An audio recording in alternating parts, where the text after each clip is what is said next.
welcome to study unit 4. We're going to quickly run through an introduction because this study unit is all about share transactions. We need to quickly cover some concepts for share capital. A lot of this is revision from FAC2601, but let's spend 2 minutes looking at some of the theory. So remember, share capital is for companies only, and companies are governed by the Companies Act. Remember, there's been a revised Companies Act, so you are on the new Companies Act of 2008. Now, some of you might have heard about the Articles and Memorandum of Association. Under the new Companies Act, we deal with an MOI, a Memorandum of Incorporation. Some companies will still have Articles and Memorandum because they have not been replaced yet, right? Either way, any of those are all called founding documents. It's the documents you go and register with the CIPC when you form a new company.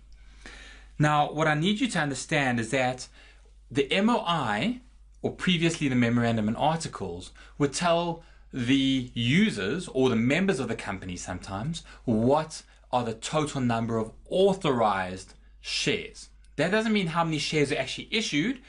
Authorized shares is how many you are allowed to issue in total as a company. So remember, authorized is the legal total you're allowed to go up to in shares. Is it 100, 1,000, a million, 10 million shares? And issued is the number of shares that are actually in issue. There's share certificates for those. Okay. Remember, the company is not obliged to issue all of its authorized capital, right? Usually we'll say for small private companies, we will authorize 1,000 shares and only issue 100 on day one. Okay. Now, what is shown in the statement of financial position? The issued share capital. Okay, that's the actual equity that's sitting in the business.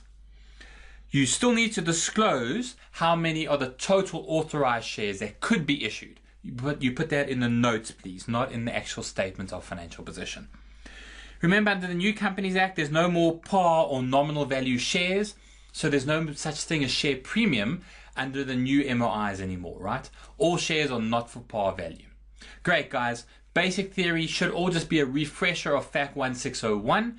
Let's get into some of the more detailed theory shortly. Thanks.